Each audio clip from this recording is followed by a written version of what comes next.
الحمد للہ رب العالمین والصلاة والسلام علی اشرف الانبیاء وخاتم النبیین وعلی آلہ واصحابہ اجمعین، اما بعد فاعوذ باللہ من الشیطان الرجیم، بسم اللہ الرحمن الرحیم۔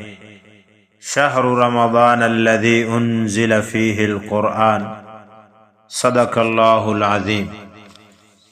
محترم و مکرم سامعین، رمضان المبارک کے مبارک لمحات، اوقات، دن اور رات اللہ تعالیٰ کے فضل و کرم سے اپنی آب و تاب کے ساتھ رمضان مہمان کی طرح جا رہا ہے۔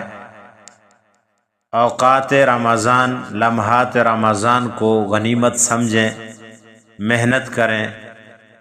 جو احکامات اور فضائل اللہ تعالیٰ نے یا رسول اللہ صلی اللہ علیہ وسلم نے رمضان کے بیان کیے ہیں، ان کو سامنے رکھ کر عمل کریں اور محنت سے کریں۔ رمضان المبارک میں قرآن نازل ہوا ہے، اس مناسبت سے قرآن کریم کو رمضان المبارک کے ساتھ بہت بڑی نسبت حاصل ہے۔ اس مہینے میں قرآن کریم کا نزول ہوا۔ نبی اکرم صلی اللہ علیہ وسلم اس مہینے میں حضرت جبرائیل علیہ السلام سے قرآن کریم کا دور فرمایا کرتے تھے، یعنی سنتے بھی تھے، سناتے بھی تھے۔ حضور اکرم صلی اللہ علیہ وسلم حضرت جبرائیل علیہ السلام کو سنتے سناتے تھے، اور حضرت جبرائیل علیہ السلام حضور اکرم صلی اللہ علیہ وسلم کو سناتے تھے۔ قرآن کریم اللہ تعالیٰ کی بڑی عظمت والی کتاب ہے، اسی لیے ہمیں قرآن پاک کثرت کے ساتھ پڑھنا چاہیے۔ صحیح مسلم کی روایت ہے کہ آپ صلی اللہ علیہ وسلم نے فرمایا، قرآن مجید پڑھو، کیونکہ وہ قیامت کے دن اپنے پڑھنے والے کے لیے سفارش کرے گا۔ اور بخاری مسلم کی متفقن علیہ حدیث ہے کہ رسول اللہ صلی اللہ علیہ وسلم نے فرمایا، جو شخص قرآن میں ماہر ہے وہ معزز فرشتوں کے ساتھ ہوگا، اور جو شخص قرآن اٹک اٹک کر مشقت کے ساتھ پڑھتا ہے اس کے لیے دوہرا اجر ہے۔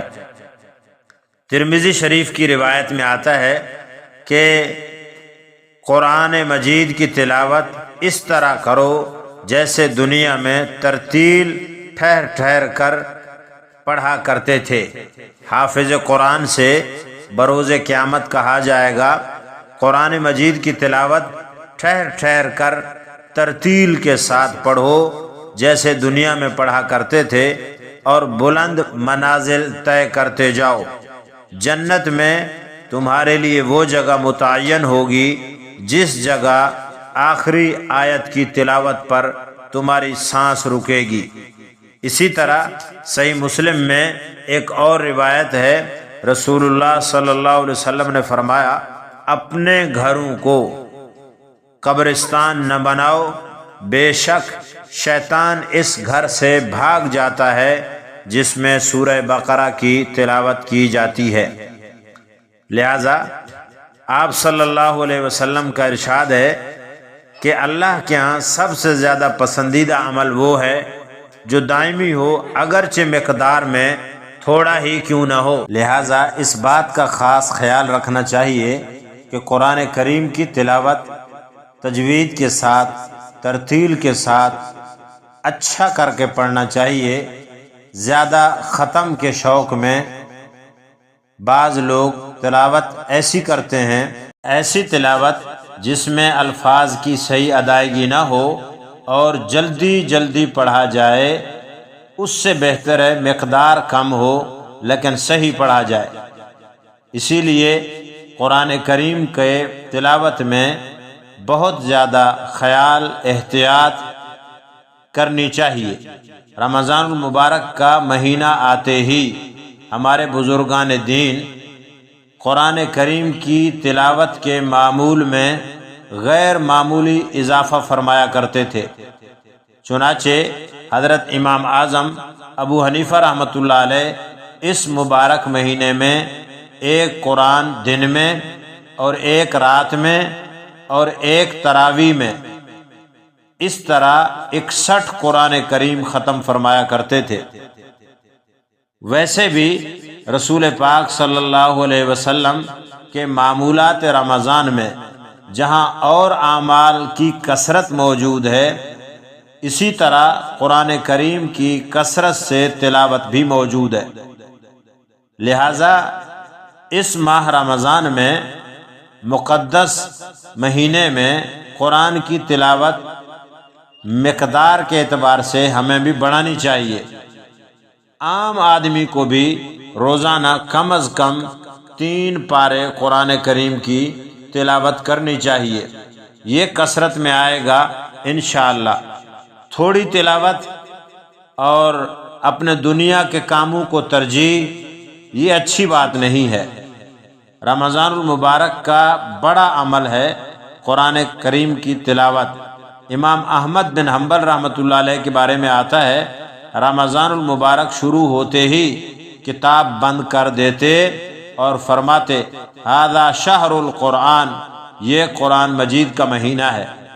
حضرت امام مالک رحمۃ اللہ علیہ کے بارے میں آتا ہے کہ رمضان المبارک آتے ہی افتاء اور تدریس بند کر دیتے اور فرماتے ھذا شہر القرآن۔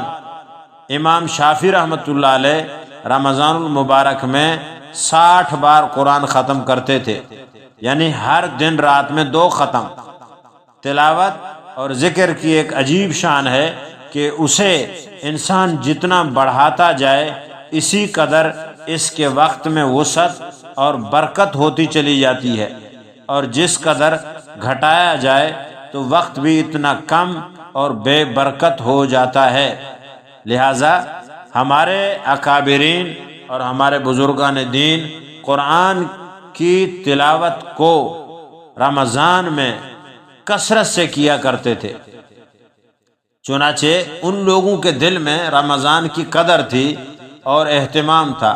حضرت عثمان رضی اللہ تعالیٰ عنہ کے بارے میں آتا ہے کہ دن بھر روزہ رکھتے تھے اور رات بھر نماز میں گزار دیتے تھے۔ صرف رات کے اول حصے میں تھوڑا سا سوتے تھے۔ رات کی ایک رکعت میں، رات کو ایک رکعت میں پورا قرآن پڑھ لیتے تھے۔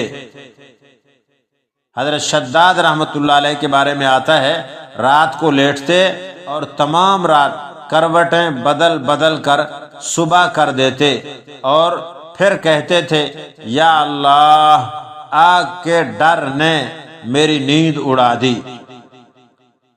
اسود بن یزید رحمۃ اللہ علیہ کے بارے میں آتا ہے کہ رمضان میں مغرب اور عشاء کے درمیان تھوڑی دیر سوتے تھے اور بس۔ حضرت سعید بن مسیب رحمۃ اللہ علیہ کے بارے میں آتا ہے کہ 50 سال تک عشاء کے وضو سے صبح کی نماز پڑھی۔ صلہ بن اشیم رحمۃ اللہ علیہ کے بارے میں آتا ہے، رات بھر نماز پڑھتے اور صبح کو یہ دعا کرتے، یا اللہ میں اس قابل تو نہیں ہوں کہ جنت مانگوں، صرف اتنی درخواست ہے کہ آگ سے بچا دیجیو۔ حضرت قتادہ رحمۃ اللہ علیہ کے بارے میں آتا ہے، تمام رمضان ہر 3 رات میں ایک قرآن ختم فرماتے، لیکن جب آخری عشرہ، آخری 10 دن آتے، ہر رات میں ایک قرآن پاک ختم کرتے تھے۔ آپ اندازہ لگائیں ان اولیاء اور بزرگان دین کی محنت کا اور رمضان کو قیمتی بنانے کا اور رمضان میں محنت کرنے کا، اور ہم لوگ بھی ان لوگوں کے، ان بزرگان دین کے نام لیوا ہیں، اور ہم رمضان میں کس قدر محنت کرتے ہیں اور ہماری توجہ کس قدر قرآن کی طرف، نماز کی طرف، تلاوت کی طرف ہے، یا ہم اپنا وقت آرام میں، سونے میں گزار دیتے ہیں۔ حضرت ابراہیم بن ادم رحمۃ اللہ علیہ کے بارے میں آتا ہے، رمضان میں نہ تو دن کو سوتے تھے نہ رات کو سوتے تھے۔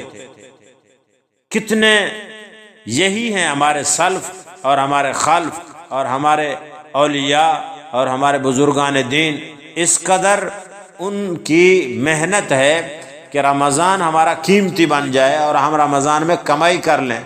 ایک ہمارا حال ہے، ہم ہر وقت اپنے آرام کو، اپنی سکون کو، اپنے سونے کو ترجیح دیتے ہیں، کھانے پینے کی فکر کرتے ہیں، لیکن رمضان کے اوقات کے ضیاع کی ہمیں کوئی پرواہ نہیں ہوتی۔ اسی لیے میرے دوستو اور ہمارے سامعین، کوشش کریں رمضان میں قرآن کریم کی تلاوت کثرت سے کریں۔ جہاں اور اعمال رمضان میں کرنے کے ہیں، ان میں ایک بڑا عمل قرآن کی تلاوت کا بھی ہے، کیونکہ جہاں اور اعمال کے ثواب میں اضافہ ہو جاتا ہے، تلاوت قرآن کریم کے ثواب میں بھی اللہ تعالیٰ اضافہ فرما دیتے ہیں۔ قطعاً اس میں غفلت نہ کریں اور اس میں اپنا وقت ضائع نہ کریں۔ کسی شاعر نے کیا خوب کہا، دنیا کی کتابوں میں قرآن چمکتا ہے، قرآن میں اللہ کا فرمان چمکتا ہے، عادت بنا لے جو تلاوت قرآن کی، اللہ کی نظر میں وہ انسان چمکتا ہے۔ آپ چمک کر دکھائیں، قرآن کے ساتھ لگاؤ رکھیں۔ اب جتنی تلاوت بڑھاتے چلے جائیں گے، آپ کے لطف میں، سکون میں اضافہ ہوتا چلا جائے گا اور آپ کو اور زیادہ مزہ آتا جائے گا۔ یہ اللہ تعالیٰ کی ایسی کتاب ہے، اس کو جتنا زیادہ پڑھو گے اس میں اکتاہٹ نہیں ہوگی، بلکہ آپ کا دل اور زیادہ کرے گا کہ میں اور زیادہ پڑھوں۔ لہذا کوشش کیجئے، محنت کیجئے، رمضان میں کمائی کیجئے، پیسوں کے حوالے سے نہیں۔ آپ دیکھ رہے ہیں دنیا دار لوگ، تاجر لوگ رمضان میں زیادہ کمانے کی خاطر، پیسے زیادہ لینے کی خاطر چیزیں مہنگی کر دیتے ہیں۔ آپ کو کتنی پریشانی ہوتی ہے کہ رمضان میں پھل مہنگے ہو گئے، سبزی مہنگی ہو گئی، گوشت مہنگا ہو گیا، گھی مہنگا ہو گیا، کیوں پریشانی ہوتی ہے؟ اب آپ اس مہنگائی پر روتے ہیں اور اللہ تعالیٰ کے دین اور دینے کو عطا کرنے کو دیکھیں، اللہ ایک فرض پر 70 فرض کا ثواب دے رہا ہے، لیکن ہم اسے لینے کے لیے تیار نہیں ہیں۔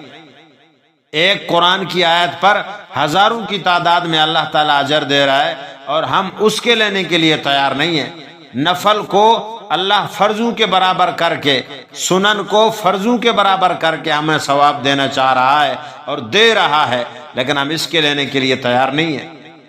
ہم مہنگائی کا رونا روتے ہیں، اللہ نے جو اعمال صالحہ میں ریٹ کا اضافہ کیا ہے، ہمیں اس کی قدر کیوں نہیں ہے؟ اس کی ہونی چاہیے اور ضرور ہونی چاہیے۔ لمحہ فکریہ ہے، کوشش کیجئے اپنے رمضان کو مبارک بنائیے، اپنے لیے کمائی کیجئے، ڈھیروں سارے نیکیاں اور ثواب کمائیے۔ اللہ تعالی ہم سب کو عمل کرنے کی توفیق عطا فرمائے۔